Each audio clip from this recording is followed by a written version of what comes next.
What's up guys, for today's video may panibagong vlog na naman tayo ngayon. Speaking na panibagong vlog, at ito na nga, gusto ko lang ito ipakita sa lahat ng mga tao na ang hinawakan ko talaga ng watermelon ay umuabot nga ito na 6 kilos. So makikita na yun kanina, at saka medyo kawang na at kinukuha na talaga ang 1 kilo. So umuabot na lang ito ng 5 kilos. So speaking na 5 kilos, gusto ko lang ito iparating sa lahat ng mga tao na kung gaano talaga si Bakunawa mo to vlog malakas kumain dyan ng watermelon.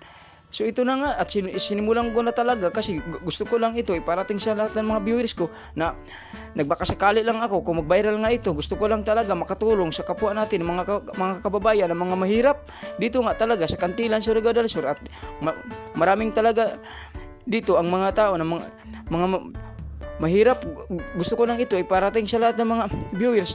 Nagbakasakali lang ako na kung ako talaga ay palarin at gusto ko lang ito ipa-viral para magkaroon tayo ng mas maraming pira at para nga talaga ako makatulong sa mga kababayan nga natin dito na mga mahirap sa Kantilan, Surigao del Sur. Gusto ko talaga tularan si King Lax at saka si Idol Boy Tapang. Speaking the Idol Boy Tapang, at ito na nga, at galing na nga talaga tayo kan Boy Tapang, at kailangan talaga nating magsipag at syaga, at kailangan natin damihan pag-upload ng mga videos natin para makikita ng mga viewers natin na kung gaano talaga karami ang mga video natin na ginagawa. So ito na nga talaga, at dandahan ko na kinakain yung barbecue ko talaga na ulam. So dahil wala ko tubig dyan kasi ginawa ko lang talagang pantulak yung tinatawag nga nila na watermelon.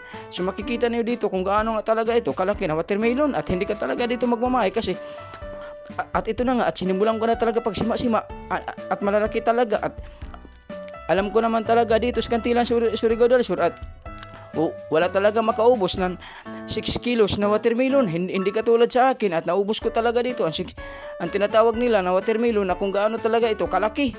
So biruin ninyo, at umaabot nga talaga ito ng 5 kilos na lang kasi binawasan na nga ito.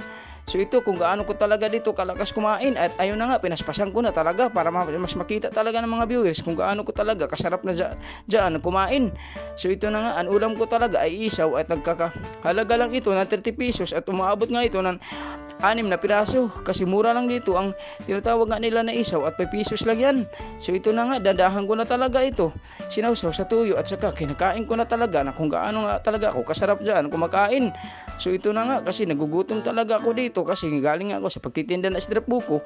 Gusto ko lang ito iparating sa lahat ng mga tao na kung gaano ko talaga kahappy at kasaya, at nakikita ko talaga si Idol Boy Tapang sa personal. So ito na nga, at grabe talaga ang pagsikap ko pag-upload ng mga videos para nga matulad tayo kang Idol Boy Tapang na magkaroon tayo na mas maraming mga viewers at saka mga followers. Kaya ang gusto ko lang talaga ito sa aking pagbablog, ang layunin nga talaga ito sa aking pagbablog ay gusto ko lang talaga makatulong sa kapwa natin mga kababayan dito sa Kantilan, Surigao del Sur.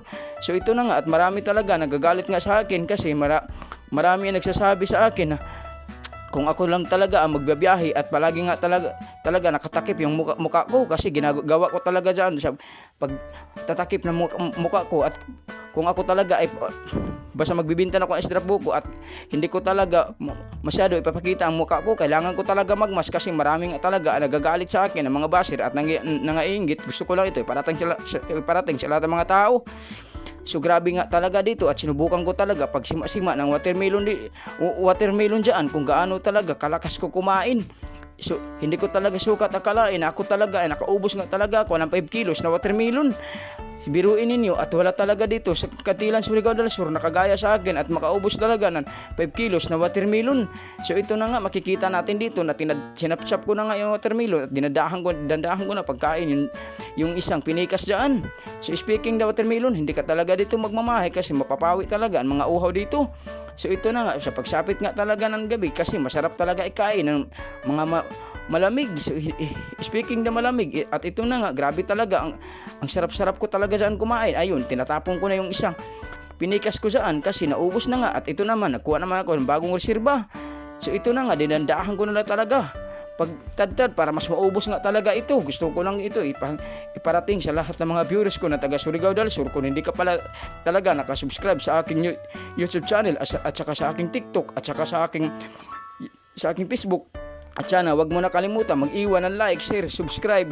So para mas marami tayo na magagawa ng mga video. Kahit ang mga video ko talaga at marami nagsasaway sa akin na bala daw ng pagka-edit. So kahit ganito lang talaga ang pag-edit, kailangan ko talaga magsipag at syaga. So hindi ko talaga sukat akalain na ako pala ay grabe talaga nagmamaliit sa akin at ayun na nga nakatsamba lang talaga ako sa TikTok at nakaabot na nga tayo ng 500,000 views. Hindi ko talaga sukat akalain, nakakuha talaga tayo sa loob lamang ng 2 oras, nakakuha tayo ng 1,300 followers. So ito na nga, gusto ko lang ito parating sa lahat ng mga tao kung gaano ko talaga ka-happy na nakakuha tayo ng viewers sa TikTok ng 500,000. So ito na nga, gusto ko talaga na mangyari rin talaga sa aking Facebook, na may magkaroon nga sa aking Facebook ng 500,000 para mas makatulong tayo sa mga kababayan dito na mga mahirap. Nagbakasakali lang ako na ginagawa ko lang talaga ito na video, kahit nakapunga-punga na nga talaga pagsasalita ko dito kasi narambol na nga ang pagbitaw ko talaga ng mga sinalita dito. Speaking the salita at ayun na nga, grabe na talaga, nagkapunga-punga na nga ako dyan kasi nabubusog na talaga ako dyan, pero hindi ko talaga sukat akalain. Ito na nga, dandahan ko na naubos yung watermelon na 5 kilos. So ito na nga, grabe ko talaga, hindi ko talaga sukat akalain. So gusto ko lang ito iparating talaga sa lahat ng mga viewers ko na kung kaya talaga nila na umuubos ng 5 kilos na watermelon. So ito na nga talaga si Bakunawa Motovlog, at hindi talaga magpahuli sa lahat ng mga mukbangers dyan sa China at sa tinatawag nila ni USA. So nandito lang talaga si Bakunawa Motovlog at pambato talaga ng Kantilan Surigao del Sur na mukbangers. Hindi talaga kayo magmamamahay kung kayo talaga ay makakita kayo kan Idol Bakunawa Motovlog at hindi kayo talaga magmamahay kasi ang lakas talaga niya kumain. So ito na nga, grabe talaga. Ayun na nga, binanata na nga talaga pagkatadtad yung watermelon para maubos nga talaga.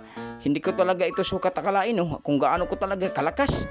So ito na nga, gusto ko lang ito parating sa lahat ng mga tao na kung ganito talaga tayo dito. So ito na nga, grabe ko talaga ka-happy dito na pagtadtad ko ng watermelon. So ito na nga, habang kumakain ako dyan at maraming talagang tumatawag sa akin kasi nanghingi talaga sila ng watermelon. At hindi ko talaga binigyan kasi sinasabi ko lang sa kanila na ito pala ay ginagawa ko talaga ng content. Sinubukan ko lang nga ito, tinesting ko talaga pag mukbang kung kaya ko talaga mag-ubos ng watermelon na 5 kilos. So ito na nga, habang ako kumakain ako dyan kasi ulit-ulit sila tumatawag sa akin at hindi ko talaga pinapansin kasi hindi ko talaga ito kailangan kuhaan ng isang slice kasi para sa akin lang itong lahat para makita ng mga viewers kung gaano ko talaga kalakas kumain dyan. So ayun na naman, hinawakan ko ng isang hiwa at tinatapon ko na yun yung bagaw. Speaking the bagaw, at ayun naman, may bagong hinawakan naman ako dyan kasi kailangan ko talaga ubusin dyan. Gusto ko talaga ipakita sa lahat ng mga tao na kung gaano nga talaga dito kalakas kumain si Bakunawa Motovlog. So ito na nga, hindi ko talaga sukat akalain na ako talaga ay grabe na. Parang nakikita niyo dito na parang harvester na nga ang kanyang bibig. Speaking the harvester, para makikita niyo dito kung gaano na nga talaga siya kalakas. Hindi lang pala talaga ang harvester mas malakas, may mas malakas pa talaga na mamang dito. Speaking the mamang at Bakunawa Motovlog nga talaga ito.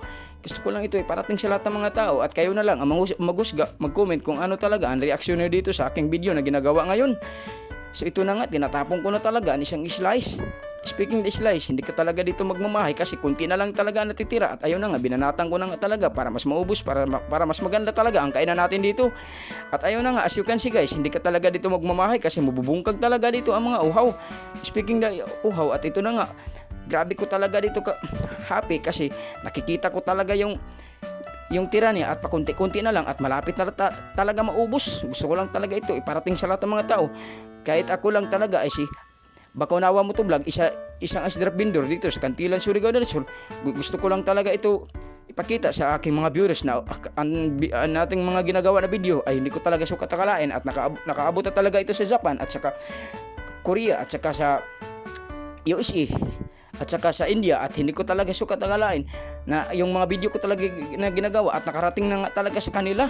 So ito na nga, palagi nga talaga ako nakatatanggap ng mga sinstar, pero ang masaklap dyan kasi ang sinisins nila ng mga star at umaabot lang sa 20 star at 10 star, 50 star at hindi talaga nakakuha ng monetizing na 110 star. Gusto ko sana mangyari at may mag-sin sa akin ng biglaan. Gusto ko talaga magkaroon ng 200 star para mas marami tayo makukuha na pira sa Gcash. So ito na nga, kung nagbakasakali lang ako na makakuha tayo ng pira sa Gcash, gusto ko lang talaga makatulong sa mga kapwa natin mga kababayan dito sa Kantilan Surigao del Sur. Ginagawa ko lang talaga ito na video para mas malaman niyo lahat kung ano talaga. So marami talaga ang nagtataka sa akin at sana wag kayong magalit sa akin sa aking mga sinasabi. Hanggang dito na lang tayo. Kung bago ka pa lang sa aking channel, at sana wag mong kalimutan mag-like, share, subscribe, and follow. Thank you, God bless, at mabuhay ka hanggat gusto mo.